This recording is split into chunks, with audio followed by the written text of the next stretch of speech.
Scuba divers എത്തുമോ എന്നത് ഉൾപ്പെടെയുള്ള കാര്യങ്ങൾ വ്യക്തത വരേണ്ടതുണ്ട്. പക്ഷേ ഏതായാലും തെരച്ചിൽ തുടങ്ങാൻ പോവുകയാണ് അവിടെ എന്നതാണ്. ഈശ്വർ മാൽപേ സ്വന്തം നിലയ്ക്ക് അവിടെ തെരച്ചിലിന് തയ്യാറെടുക്കുന്നത്. അദ്ദേഹത്തിന്റെ സ്വന്തം റിസ്കിലാണ് അവിടെ തെരച്ചിൽ നടത്താൻ പോകുന്നത്. അഭിലാഷ് തുടരുന്നുണ്ട്. അഭിലാഷ്, അത് തന്നെയാണ് ഇപ്പോൾ അഞ്ജുവിനെ വിളിച്ച് പറയുന്നുണ്ട് നാവികസേന എത്തുമെന്ന്.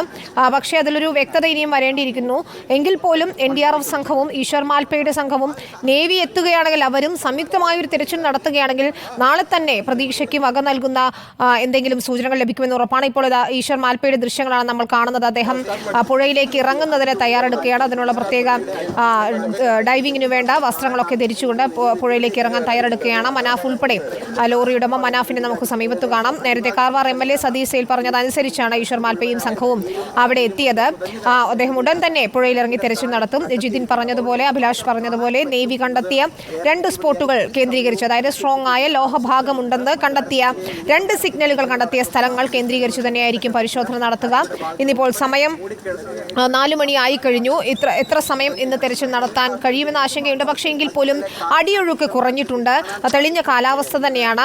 അതിനാൽ എന്തെങ്കിലും ഒരു വിവരം ഇന്നത്തെ തെരച്ചിൽ ലഭിക്കുമെന്ന് തന്നെയാണ് പ്രതീക്ഷിക്കുന്നത്. ഈശ്വർ മാൽപേയും ആ പ്രതീക്ഷ തന്നെയാണ് പങ്കുവച്ചത്. അഭിലാഷ് തുടരുന്നുണ്ട്. അഭിലാഷ്, അദ്ദേഹം തയ്യാറെടുത്തു കഴിഞ്ഞു പുഴയിലിറങ്ങാൻ, ഈശ്വർ മാൽപേ പുഴയിലിറങ്ങാൻ.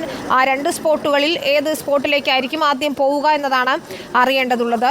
പ്രത്യേകിച്ച് കാലാവസ്ഥ അനുകൂലമാണ്, അടിയൊഴുക്ക് കുറഞ്ഞിരിക്കുന്നു എന്നതുകൊണ്ട് തന്നെ നമുക്കറിയാം ഈശ്വർ മാൽപേ ഇതിലും ഒഴുക്കുണ്ടായിരുന്ന സമയത്ത് അവിടെ തെരച്ചിലിന് ഇറങ്ങിയ ആളാണ്. വലിയ പ്രതീക്ഷയുണ്ട് എന്ന് ജിതിനും പറയുന്നു. ഏത് സ്പോട്ടിലായിരിക്കും ആദ്യം പരിശോധന നടത്തുക എന്നതിൽ വ്യക്തതയുണ്ടോ?